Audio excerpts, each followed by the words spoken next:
আসসালামু আলাইকুম।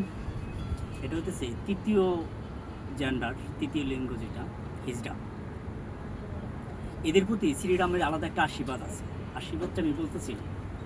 তো শ্রীরাম যখন বনবাসে যাবে, তখন রাজ্যের সকল মানুষের ঢল নেমে গেছে।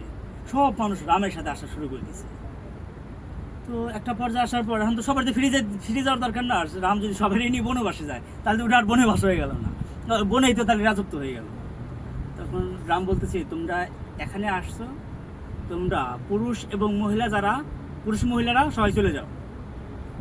তো সবাই চলে গেছে। চলে যাওয়ার পর কিন্তু ওই হিজড়ারা যায় নাই। রাম তার বনবাসের যে ম্যাথ শেষ করার পর এসে দেখতেছে ওরা বসেই আছে রামের জন্য।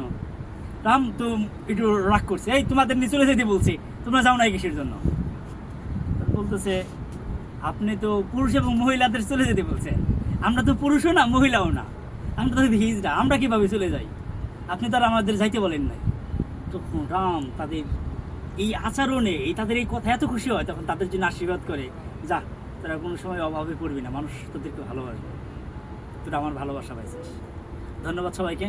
আসসালামু আলাইকুম।